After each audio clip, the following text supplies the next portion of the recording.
Well, a very good evening to you. Hi, it's Cassim. Welcome to this very special show today. And I've entitled today's show, Begin to Think Like a King. And I wanted to start a new series of videos where I give my opinions on a number of things. And I'm going to call this series, Let's Talk About It. And I want to begin by making a couple of statements to begin today's show off. But before we go into that, I actually just want to thank you so much for watching. You know, I always have to be really grateful because a lot of people forget that this was my dream. 6 years ago, I wrote down on a piece of paper that one of my goals was to help men, you know? I came to realize that essentially every single thing on the planet is connected, and everything has a purpose on this planet. Is something that I very quickly learned when I started the journey of studying success and life and wisdom.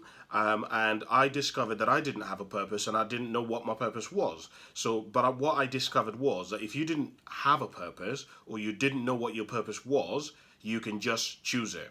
And so I made a decision that my purpose was to basically help men become higher, fuller expressions of themselves. Basically help men get some of the things that they want in their life. To live, be better fathers, to be better brothers, better uncles. And so actually, truly, I just want to thank you because you may not realize this, but by you actually watching this video, by you supporting me, you are helping me basically realize that dream of helping men become fuller, higher expressions of themselves. So, back to today's show. I want to firstly begin off with a number of statements before I go into today's show. And before I get into those statements, I want to give you really the message of why I'm doing this video and really what I want to get across to you today. And the message that I want to get across to you is in the title, which is that I want to ask you to begin to think like a king. If you, obviously today, we rarely have kings and kings don't really have as much power or as much influence as they did going back throughout history. But back throughout history, a king's job where if somebody had brought somebody who'd, let's say, murdered somebody or somebody who'd committed a crime before a king's job was not to basically judge the king to judge the person based on the act.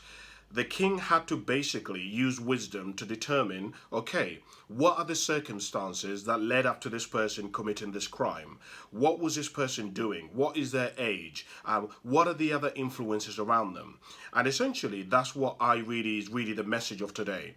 What I want to encourage you to do in your life as a guy, as a man, is that I want to really encourage you to begin to think like a king. To not see things simply on the surface, but to go deeper, to go much more deeper when you start looking at things. In fact, the phrase that I want people to know you for is that I want people to begin to say to you, you're too deep. You'll get too deep into stuff. If I can convince you, and that's really my goal today, if I can get to the point where I can convince you today to begin to get yourself to a level of thinking that people start saying you're too deep, you're like too intense when you talk about stuff, that right there, I would have done my job. Because the reason why I'm so hell-bent on this is that I've come to realize something that a lot of people don't really get. See, a lot of people who are going to be listening to this and who are going to be watching this, you're in your 20s and 30s. And I've come to realize that a lot of you don't realize you are the next generation. You are the people. Every single thing that the next generation below us are going to learn, they're going to learn from us. And the thing is, if we are not wise in thinking, the next generation is not going to be wise in thinking either. If we are not very good at analyzing and thinking about stuff, and we judge situations based on what we see on facts, based on what we see on the internet, then guess what? Our children, our nephews, our godchildren are all going to take the cue that is the way in which they should make judgments about people, about situations.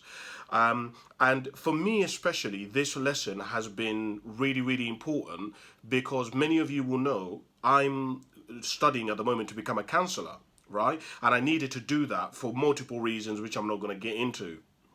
But part of becoming a counselor is that you have to learn to basically not judge things on facts, to just judge things on what you see. For example, as a counselor, one of the most common problems that you get as a counselor is people come to you because there's been infidelity. Someone in a relationship has cheated. Now, for most people who are not counselors or are just normal people who've never been cheated on, if you hear that somebody has cheated on somebody, your natural response is to say, break up with the person. But what I've come to understand from studying and speaking to people who have been in those relationships is that life is a lot more complicated than just break up with a person, right? Life, you've got to look at how long have the couple been together? Have they got children? Have they invested in stuff together? Has the person got a track record of doing such a thing?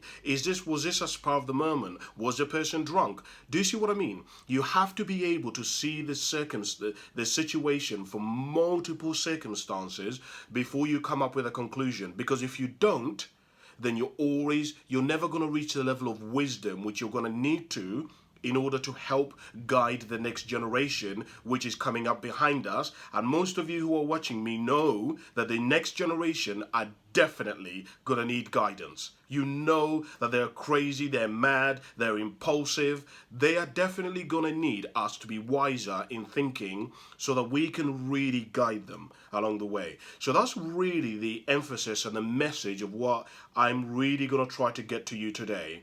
And I'm going to use Donald Trump as an example of how I basically have tried to really analyze how to become wiser in thinking and begin to become better at analyzing. All right? So I hope that kind of made sense. So yesterday, I went for a meal with two of my friends, a guy named Simon and a guy named Dan. And we went for a meal yesterday. We went crazy, man. We went crazy. We went Wagamamas. Most of you know there's this 50% off discount thing. We ordered everything under the sun. It was sick. My God, we had a great time.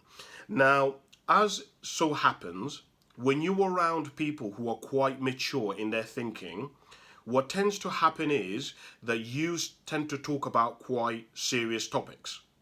In fact, what I say to people is that there are three layers of conversations that you can have. The first layer is what I call facts and opinion. Facts and figures. So facts and figures are, you meet with your friend, you talk about the football, you talk about who scored, you talk about what the weather is like outside. Basically, facts are the same. Your mum's going to know the same what the weather is doing outside. Your brother's going to know. It's things that are factual. The next level down from facts is where you get to things like opinions and views. Opinions and views are like, oh, I think that game was shit, right? Or we talk about the fact that, do you know what? The fact that we've had the rain for like the last 2 days, it's just not that good. It just depresses me a bit, right? Then there is another layer below that, because most people stick to basically the facts, but there are some people who go down to the views level. But the level that I want to encourage you to get to in many of the areas of your life is to get to what I call beliefs and convictions. Beliefs and convictions. If you really want to connect and create great, meaningful relationships, both in your relationships with your partner and with your friends, is get to the point where you start talking about what you believe, what you stand for, how the world should be like, how children should behave. When you get to that level of conversation, now this is where all of a sudden the conversation begins to change. All of a sudden, will you start thinking about solutions and ways in which things can improve, right? So me and Dan and Simon were sat there, and as so happens, if you're with somebody who is a pretty intelligent person, what ultimately ends up happening is you will have these deep conversations. And I was sat there, and Dan asked me a question. Dan said to me, Cass, what do you think of Donald Trump? And I thought it was a great question. Now, I've actually thought about Donald Trump quite intensively, which is why I was able to give Dan an answer to the question very quickly when I saw him yesterday. And I kind of today wanted to talk to you about the methodology of how I came up with a conclusion about Donald Trump. And the reason why I say this, and really I use Donald Trump, is that many of you have formed an opinion about Donald Trump based on what he's done, but you've never researched. Basically, you're not wise in your thinking about the conclusions that you've come up based on Donald Trump. You've just looked at facts and things that you've been shown about Donald Trump, and that's what you've based your belief about Donald Trump on. You've not gone and done extra research. You've not gone and read his books, right? And this is part of what I'm trying to suggest to you. So if you really want to begin to become wiser in thinking, you've really got to become a researcher. You've got to become a bit like a king. Because you cannot just simply look at what you've been presented with. You've got to look at the background. You've got to look at the person. You've got to go and look at what do other people talk about Donald Trump, which I'll get to in a moment. I bet you a lot of you guys have never gone and researched what people who know Donald Trump or who've interacted with Donald Trump say about him. The opinions that you have of Donald Trump and the beliefs that you formed about Donald Trump are based on what you've seen on the news, what you've seen on your news feeds, what you've seen on Instagram. That is what you've actually, whether you realize it or not, that's what most people, and I'm generalizing obviously, have based their opinions on Donald Trump on. So, let me get down to a couple of statements that I want to say. Firstly, the first statement that I wanted to say is just because somebody disagrees with you, it doesn't make them a bad person. Do you agree with that statement or do you disagree with that statement? Did you know that a couple can be in a relationship and they can disagree on whether they should send their children to a private school or whether they should send their children to a state school, but they can still accept that the other person's not bad?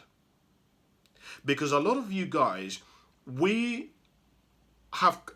live in a world today, right, where a lot of us are making decisions, and because we live in a multicultural world at the moment, we live in a world where our beliefs and what we stand for is constantly being attacked and is constantly being opposed by other people, right? And a lot of us guys, we are from the mindset and we are of the belief that because that person disagrees with me, because that person doesn't believe what I believe, that must mean that they're a bad person.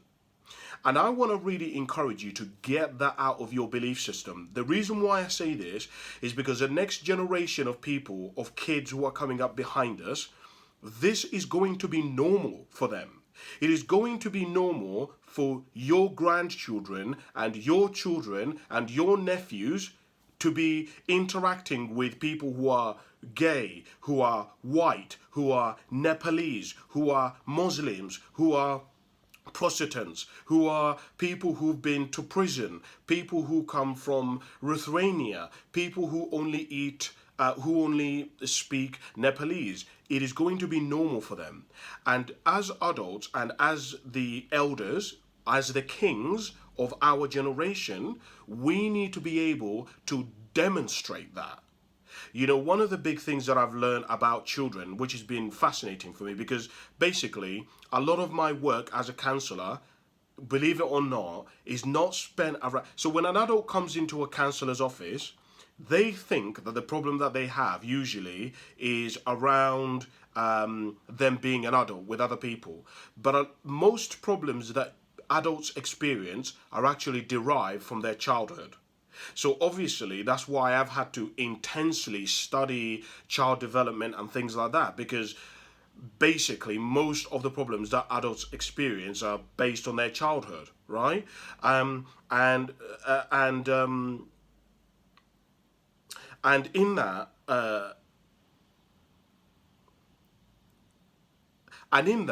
one of the things that I learned is that children do not learn based on what you tell them. In fact, if you're a parent, you will know exactly what I'm telling you about. You would have told your child so many times to stop doing something, and yet they continue to do it. And what I learned is that children do not learn by what you tell them. Children learn by what they see. The more the children see, the children will repeat what they see. That's why there's that phrase, the apple doesn't fall far from the tree. That one of the it's so funny when I speak to parents, because one of the things that parents tell me is one of the most scariest days of their life is when they discover that their child is a mirror of them. So they talk to their child and they say to their child, you have so much attitude, and yet they've in the same their attitude is the one the child has learned the attitude from the parent. Does that make sense what I mean? And so what I would really encourage you, as one of the first statements that I wanted to say, is just because someone has a different opinion to you, it doesn't make them a bad person. Just because somebody has a different way of achieving a result, it doesn't make them a bad person, right? The other thing that I wanted to say, which was a second statement, is that it is possible for two people to be both right. See, it took me ages to understand this statement. I didn't know that two people could both be right. So, for example, let's just use an example of a couple in a relationship. It is possible for two people to both say that we should be saving, one of them to say that we should be saving £1,000 every month, but another one to say we should be saving 500. They disagree, but they're both right. Right? And so what I'm saying to you is, one of the big lessons that I really ask you to really take on as an adult who is going to be the next, an elder, a king to what the next generation is going to look to become, is really get to the point where you get this into your system, that it is possible for two people to be, who seem like they oppose each other, to both be right. Okay, right. Now that I've got the preliminaries, which is taking me freaking 15 minutes to do, but I really wanted to get those out of the way, let me get into the main argument. Okay, I want to begin by explaining a couple of things to you. And I need to kind of explain these, otherwise a lot of what I'm going to say is not going to make sense. Okay, the first thing that I'm going to share with you is something that I call the pyramid of success. When I first started studying successful people about 6.5 years ago, I basically had to start studying people who were from the bottom and also people who were from the top. So people who were in foster care, people who who had been through trauma, people who had no money, people who were poor. And then on the other end of the scale, I had to go and research people who were billionaires, people who had been married for 60 years, people who had 6 or 7 children, right, versus people who couldn't have children. Do you see what I mean? I had to study the polar opposites. And what I began to notice is that as you begin to go up in levels of success, right? And that's, I guess, one of the first things that I would say to you. Did you realize that there are levels of success? That you can earn, let's say, 50,000, but when you get to 50,000, there is another level where it's like 100,000. Because a lot of people don't realize this, right? Now, what I'm trying to basically say is, when you go up in levels of success, what happens is that the way you think about success changes. And I'm going to, this is important, I'm going to say this in the second point, but this is important for you to understand.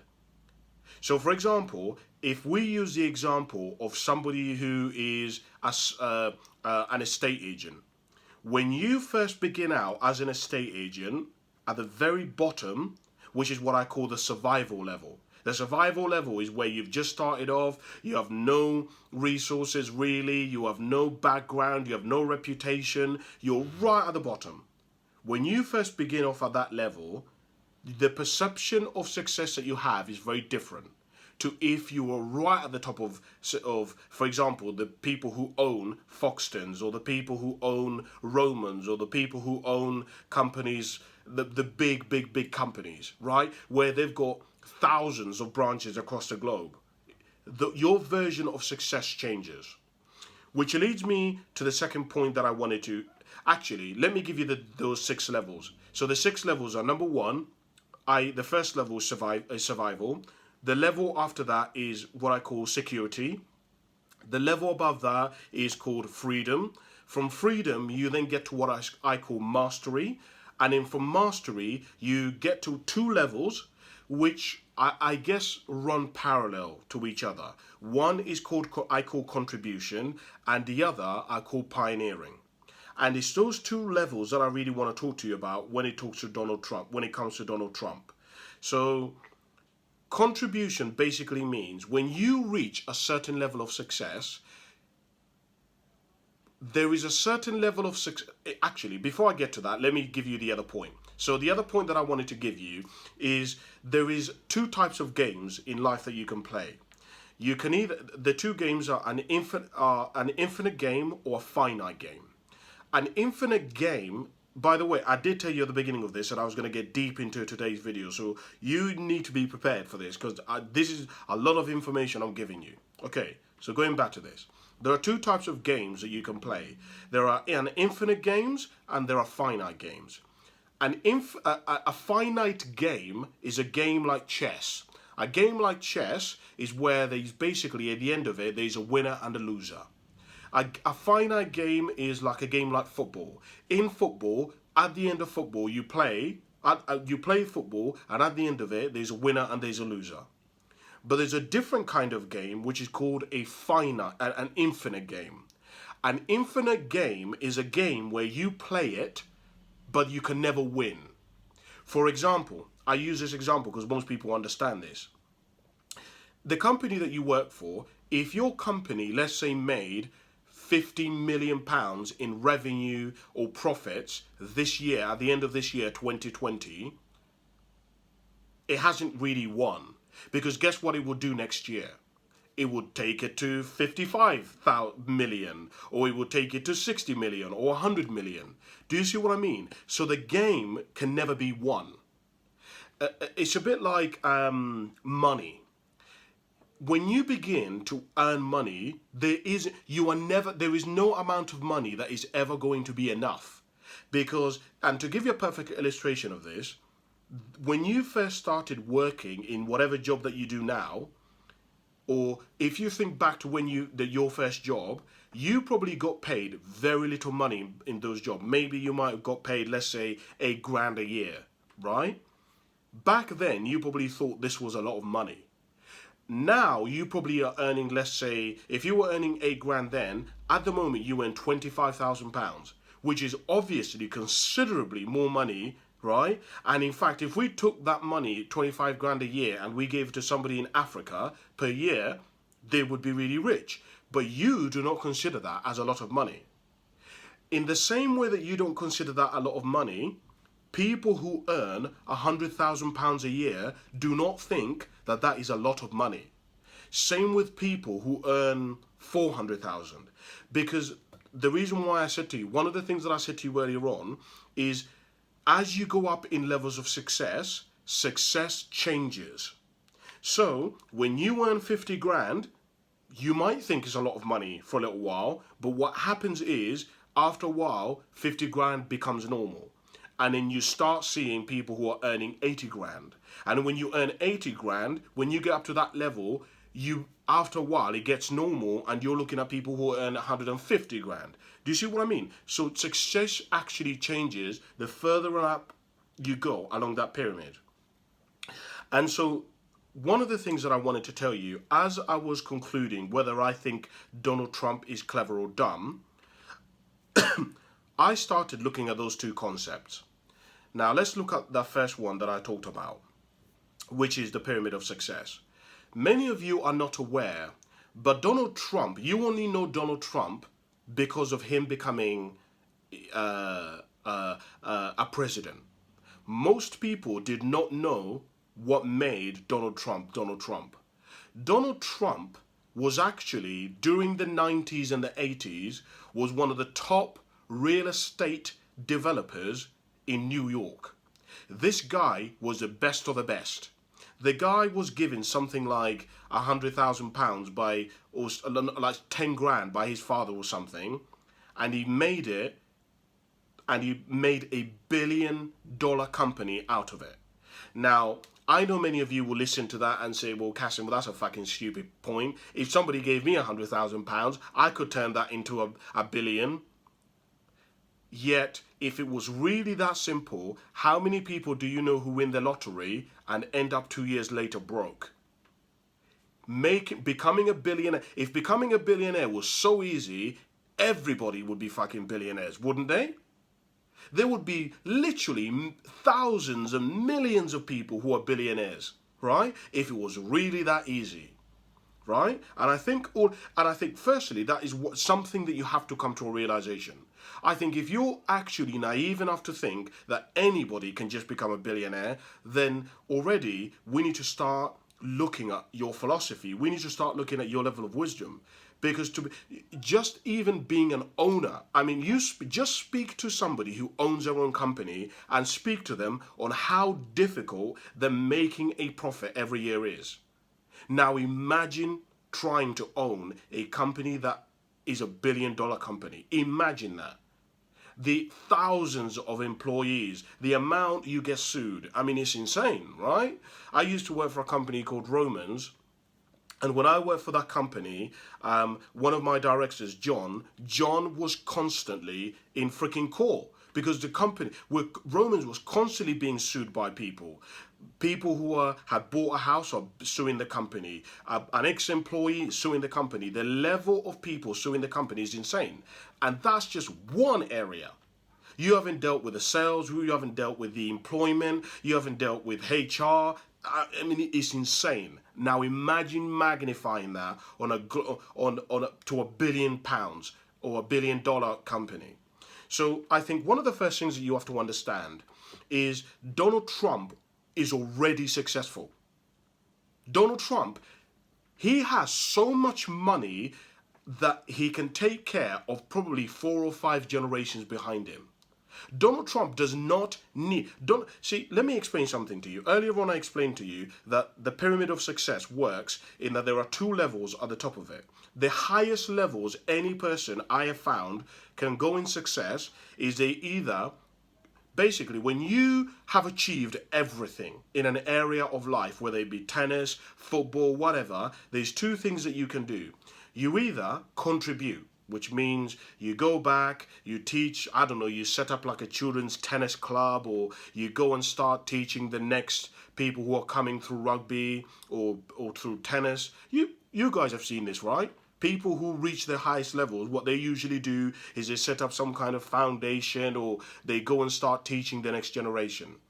The other level that happens, which is the one that most people don't go down, is what is called pioneering. Most people do not go down this route. And the reason why is because when you go down what's called pioneering, to pioneer means to break ground, to do what has never been done before. Right? Now, most people have spent a lifetime getting to the point where they can, because the stages below pioneering and contribution is mastery. When you become a master in karate, when you become a master, it is like you've reached the highest echelon of karate, right? That's why I called it mastery, because some people have mastered an area of life to so much that you can guarantee success every single time. That is what Donald Trump was like. Donald Trump does not need to work.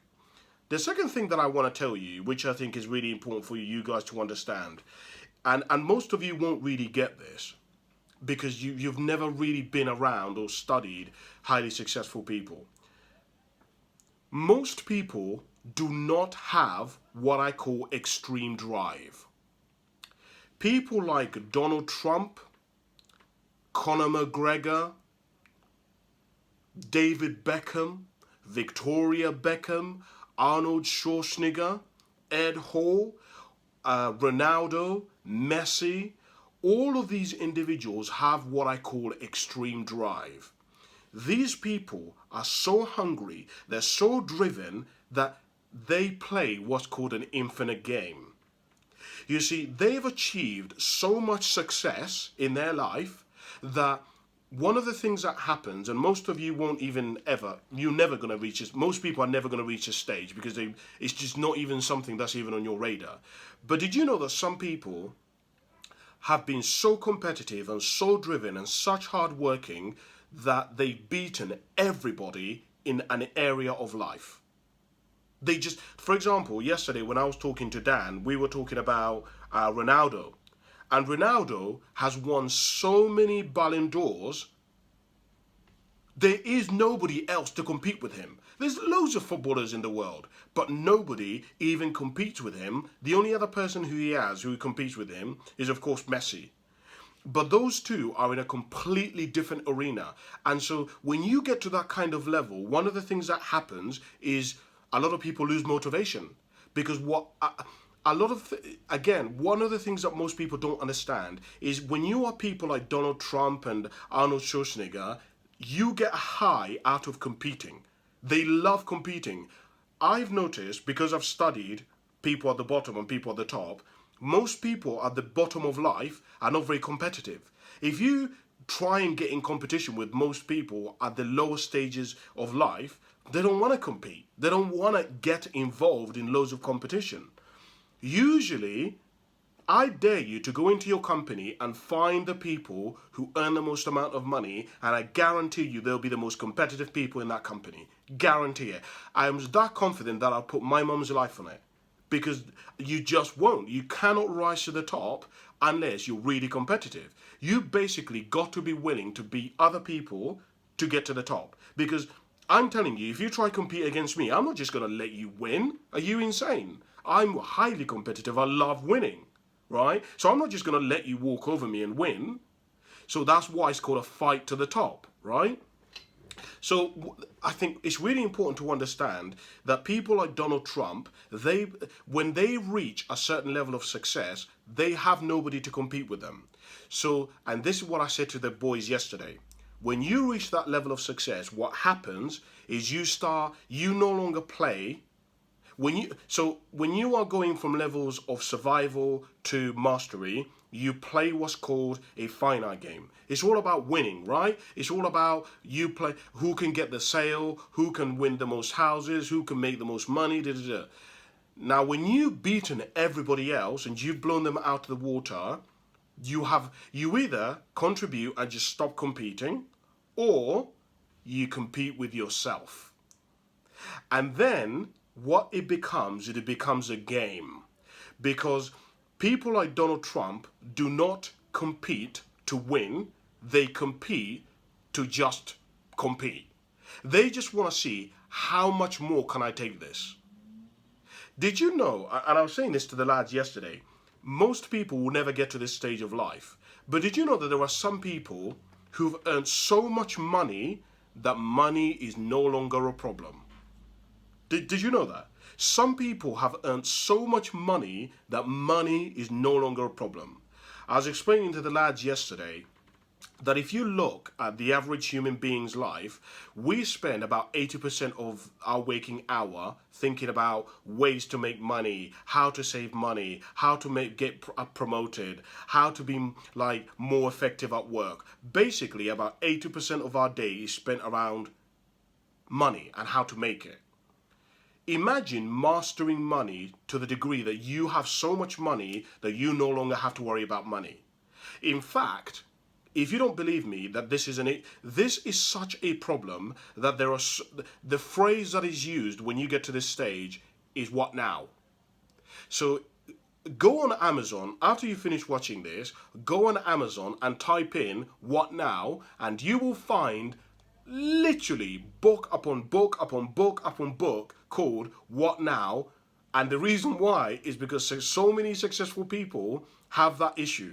They've competed and become so good that they no longer, at the beginning they were doing it because they needed money, but now they have so much money, they're kind of like, okay, I wasn't expecting this. What am I meant to do now? Right? It's a problem that most people will never have in their life, but some people have that problem. They have so much money that they don't have to ever worry about money ever again. So what do you do when you no longer have to worry about money? you play an infinite game. It becomes a game. It's just like how many more. So, for example, I was telling the lads yesterday that I've spent a lot of time studying and reading the books of people who have yachts because I'm fascinated by yachts. And people who are super rich, do you know what they do? They it's a game of who can have the biggest yacht. So when you go to Monaco, it is all an ego game. Their job, literally, if you have that much money that you can buy a yacht, your job is to buy the biggest yacht in the harbour. That is it. Not because it isn't anything to do with like money. It's just how can my boat be bigger than everybody else's? And in fact, I can't remember what book I was reading, but somebody was talking about it, where they were talking about the fact that they went up to Monaco and they arrived and they thought they had the biggest boat, but some Dubai person had a bigger boat than them. And they said, well, this is irrelevant now. I've lost. This is stupid because they have a bigger boat than me, and I'm supposed to have the biggest harbour, the biggest boat in the harbour. Now, most of you will listen to that and you think that's so stupid, Cass. I mean, come on. But imagine having so much success, like somebody like Donald Trump. Donald Trump already has children, which most people struggle. Most people are like, I want kids. I want to. He already has children. Most people want their children to be successful. His children are already successful. Donald Trump has golf courses. He has properties. He owns a massive company. In fact, the guy is running for the presidency. He's a president now, but he still has a company making him billions of pounds. That's how successful he is, right? And the guy, so he's at a point where he no longer has to worry about anything. So when you no longer have to worry about anything, you've become so successful, you've earned so much money, you no longer have anything to lose. You don't have to prove that you're good anymore. This is where you get people like Serena Williams coming back after. Serena Williams has won like 20 Grand Slams. No one's ever done anything like it before. Then she has a baby and then comes back and wants to be the first woman to have a baby and then win another Grand Slam.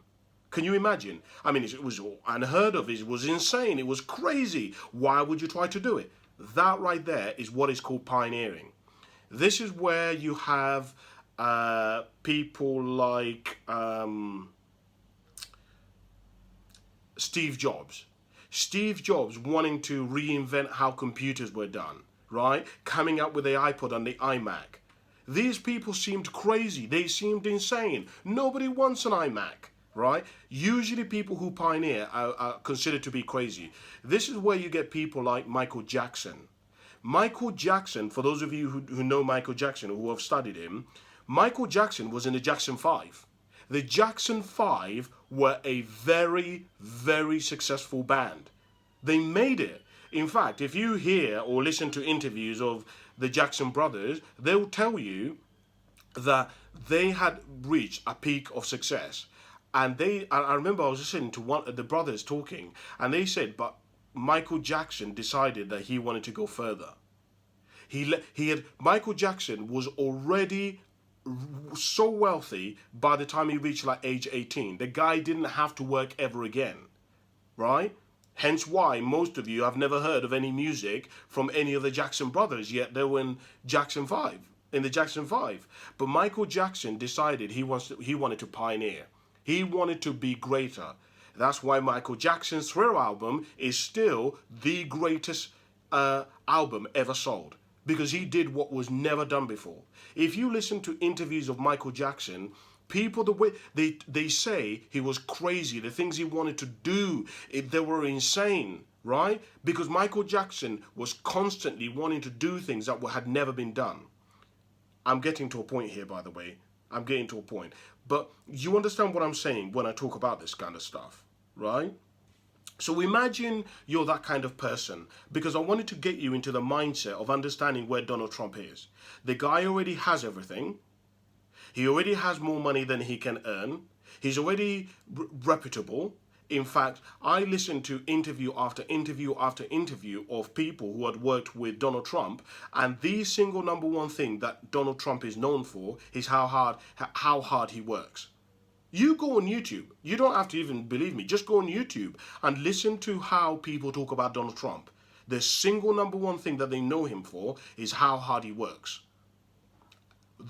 I tell people all the time, if you want to be successful, the single number one thing that you have to be known for is your unbelievable work ethic. That is it. Don't talk to me. If people come to me and they're like, Cassim, I want to be successful, I want to see their calendar. I want to see, do people say they have an unbelievable work ethic?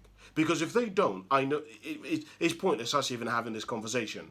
Because I've read so many autobiographies of people who started with nothing and built success, and it's like a common denominator. They all have unbelievable work ethics. So if people aren't known for that, I already know it's pointless even getting into a conversation. Now, let me add another thing into the mix. So, there are two ways. What I'm going to say is you have to be pretty intelligent to understand what I'm going to say.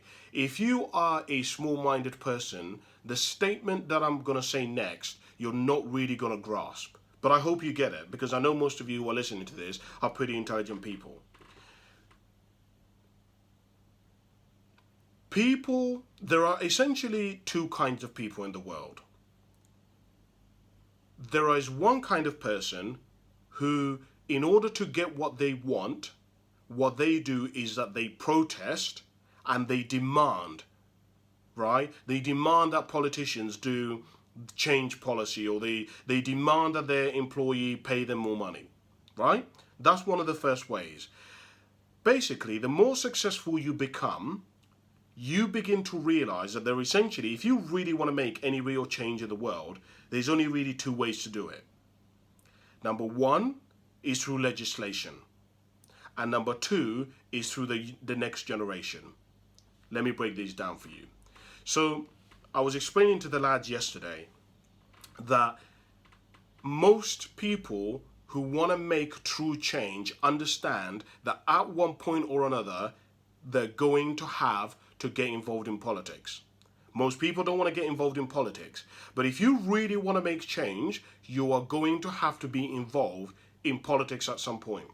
And the reason why is because when something becomes legislation or becomes law, it also becomes the belief.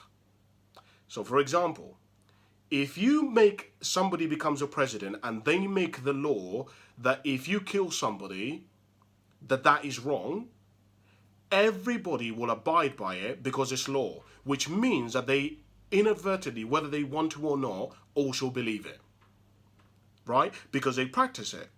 And eventually, as we know, if you keep repeating the same thing over and over and over again, eventually it will become normal. It will begin to become your belief, right? So that's the first thing that is really important for you guys to understand. This is important. I cannot overstress the significance of what I've just said. So most people know, if you really want to make true change, you want to change the way people think, you want to change. Have you ever wondered why Hitler decided to get into parliament, to get to set up a political party? Because Hitler understood if you want to make something, people force them to believe something, the one way that you do, basically there's two ways to make someone believe something. You either influence them through inspiration, or you force them. The way that you force them is through law. Because we all know if something is law, you have no choice but to follow it. If you don't follow it, there are consequences. And then when you suffer the consequences, you will eventually go and not do it. Or obviously, like as we know, like some people, they continue doing it and breaking the law, and eventually they get locked away. Right? Which means that the system then gets rid of people who basically fight against the belief, which only leaves people who follow it, which reinforces to people that is actually the belief. The other way, obviously, that you do it, and I was going to mention earlier on, is through inspiration, is through the next generation. So it is no coincidence that the older somebody gets, the more that they spend time on the next generation. See, I have to tell people, I actually don't like doing videos. I don't like giving advice to anybody really under the age of 25, over the age of 25. Because I've come to understand, obviously through my research and studying human psychology, that the moment that you basically go over age 25, me trying to convince you of anything is so difficult, that because everything is already settled on you. I mean, I read some data that said that anything you've experienced or learned up to age 25, when you go over age 25, and it's not that exact age, it's around that age, that is it now. You are going to believe the same things until you die. If you have always been a Christian all the way until age 25, the chances of you changing your religion are almost impossible. You're never going to do it. If you supported Liverpool up until age 25, the chances of you changing to Chelsea, you've just basically are almost impossible. That's why I already can tell and can predict most people. When people get to like their 30s, I can almost predict their future. Because all I have to do is watch their habits. Because I know people don't change their habits. So if I really want to know where somebody's heading in 10 years, all I have to do is watch them for like a month and look at their habits, and I'll already know where they're going. Because then I know somebody has to have something so dramatic happen in their life for them to change their habits. Or they need to be inspired by somebody. Usually someone comes into their life, they get married, they find a girlfriend or something like that. They get a mentor or something like that. But that rarely ever happens. And if, you guys have seen people around you. Most people haven't changed around you, have they really? Right? So, so one of the really important things that you have to understand is a lot of people, particularly people who are older, who don't want to get involved in legislation and politics, the other route that they use is that they go via the academic route. So they go and teach young people, basically. They go to universities and speak at universities. They do lectures, things like that, right? They set up an academy or things like that. Because if you really want to make real change, you basically have to really influence the next generation. It's no coincidence that when Hitler took over, what did he do? He burnt all the books. Hitler burnt all the books. Why? Because he knew if he really wanted to imprint and get his message into the country of this kind of Aryan race, he knew he couldn't do it to adults, because adults were too far gone. So he had to basically use the next generation. I don't know how many of you are aware of a book called The Little Red Book.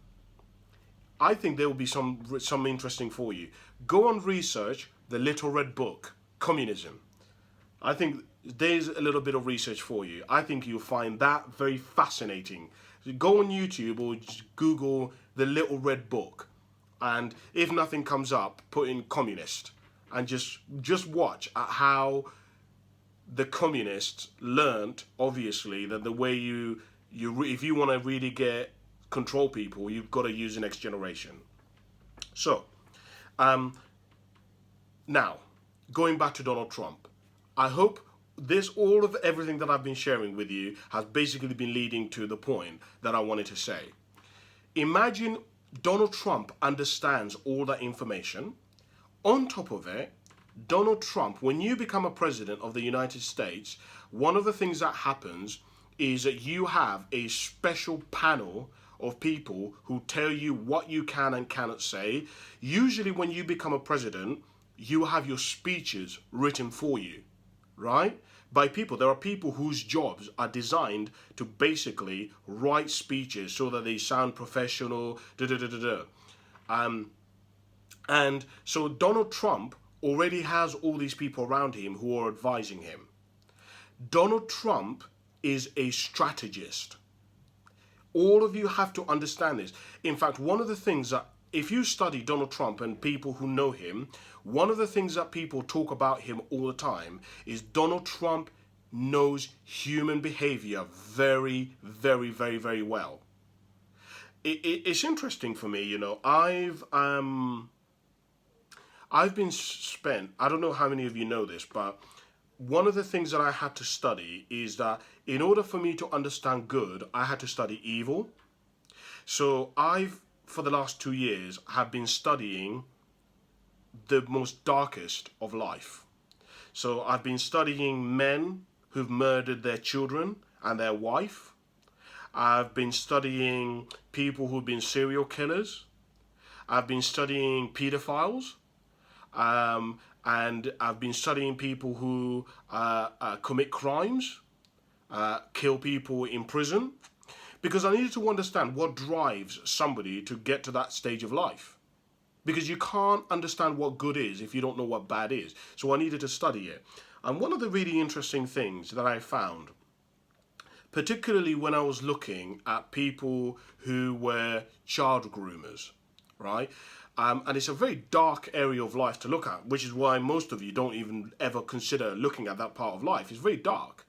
But when you dove into that world, one of the things that becomes very apparent as you begin to read all these files and, because all of this stuff is on the internet, you can search all this stuff. You begin to read all these police files about pedophiles. One of the things that becomes very clear is that pedophiles become pedophiles because they understand how children work. They understand how to manipulate children. They understand how human psychology works. Most of you don't understand that if you understand how humans work, you can manipulate them, because human beings are very, very manipulatable. You do not even understand how manipulatable we are. Most people don't understand. It's like, if you want to scare yourself, spend 1 month studying marketing. Go on Google or Amazon and buy the first 10 books on marketing that are on Amazon, or the bestsellers on marketing. Just read those books if you want to scare yourself and see what they say.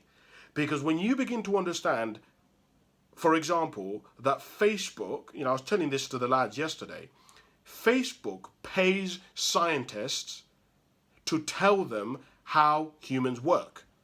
And I was saying to the lads yesterday about Facebook and the like button.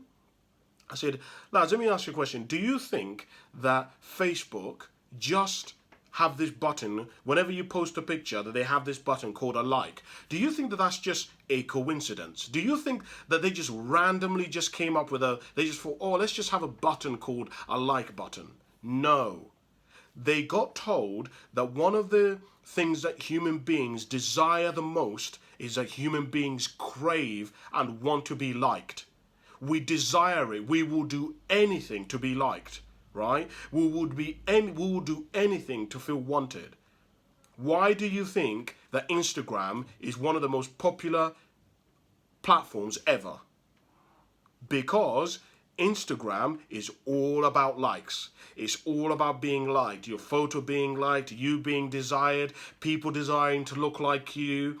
It's all about likes. That's why Instagram is never ever going to go anywhere. Instagram is never going to die out, because it feeds people's egos. Everybody wants to be liked. Everybody, including myself.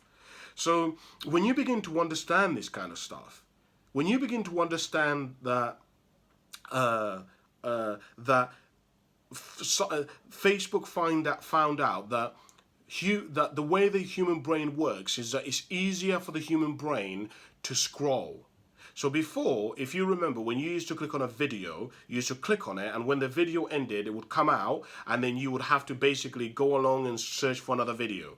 Now, they found out that it's just easier for you to scroll. It's easier for your brain. So have you wondered how it is that when you click on a video, you just click on one innocent video, next thing you know, an hour later, you've seen like 20 videos, and you're like, how the hell did this happen? Because they know how you're susceptible to this kind of stuff. This is why I say to people, when you start studying this kind of stuff, it's really scary. A lot of people who are highly successful, is particularly if you're in positions of power, you will learn this kind of stuff. Because it's just, you learn it in leadership.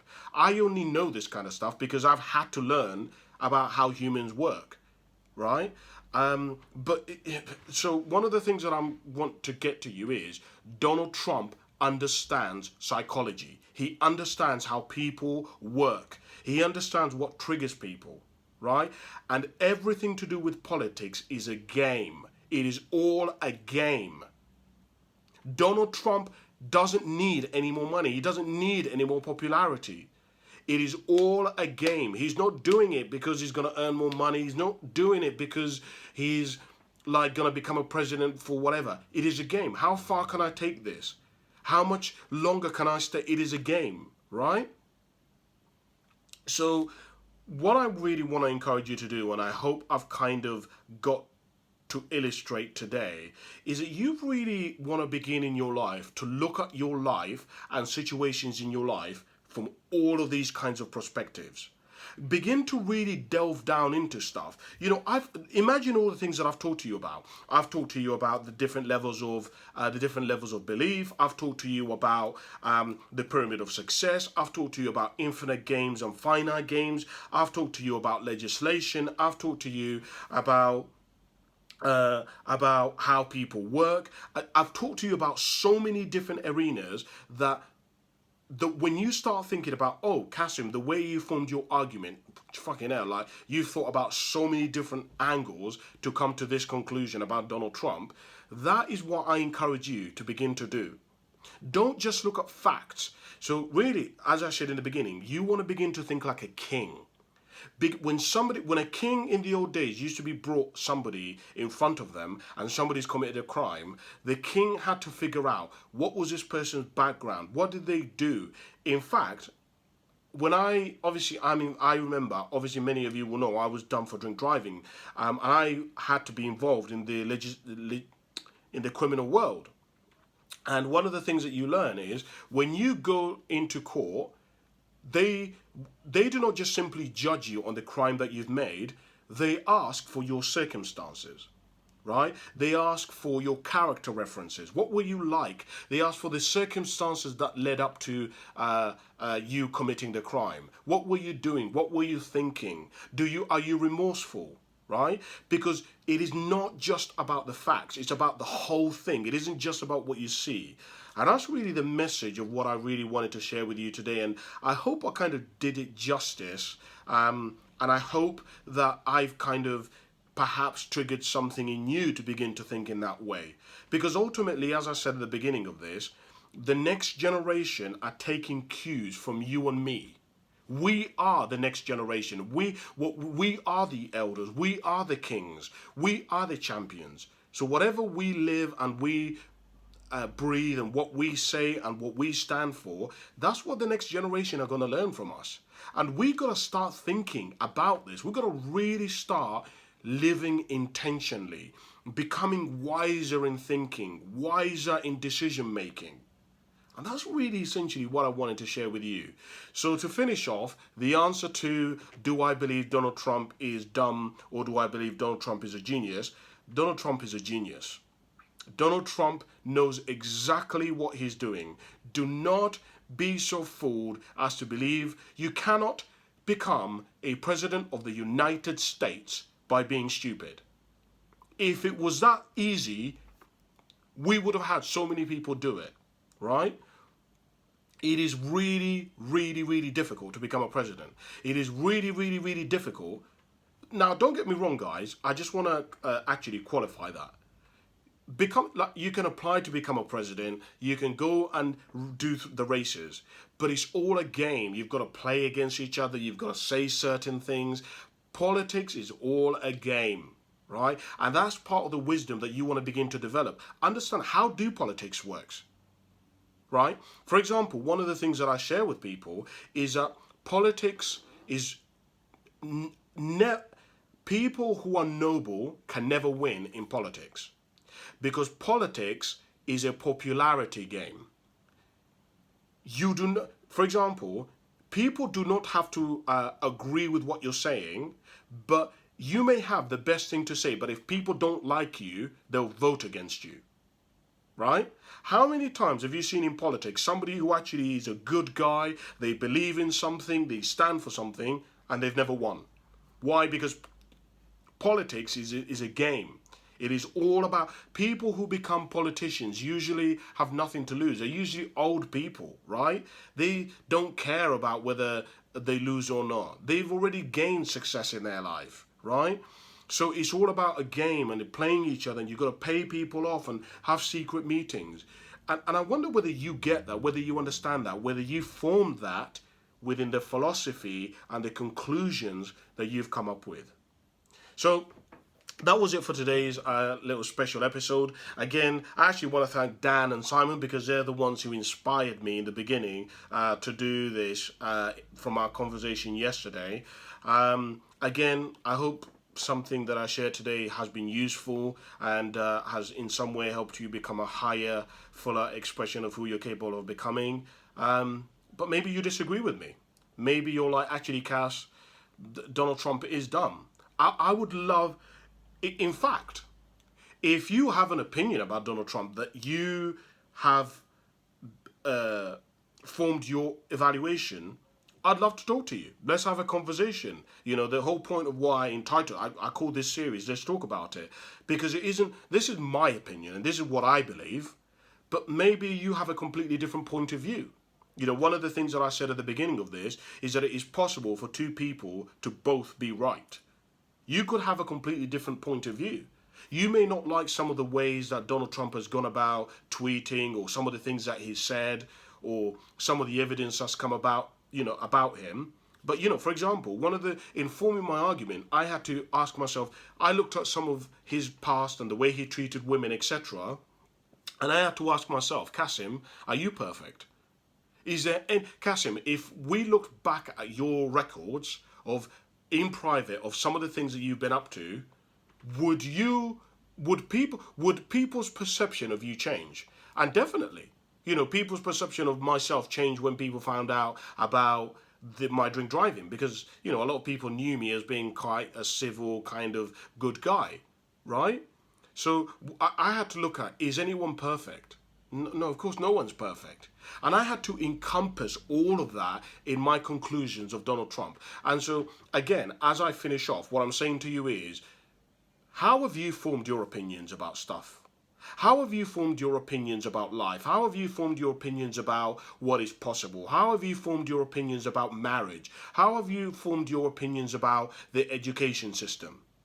Are you simply looking at facts, or are you looking at evidence? Are you looking at opinions? Are you looking at what people say? Are you looking at the news? Are you doing your own research? Are you doing all of these other things in order to come up with a king's kind of conclusion? Or are you being like the people who the spectators in football who don't think like the manager, but and are not in a manager's position, but yet they talk about how the team is wrong and that player is wrong and that is the wrong lineup? Lots of people are great spectators, but very few people can think on the same level as a manager. Thank you so much for watching, guys. I hope this has been useful to you, and I shall see you soon. Bye for now.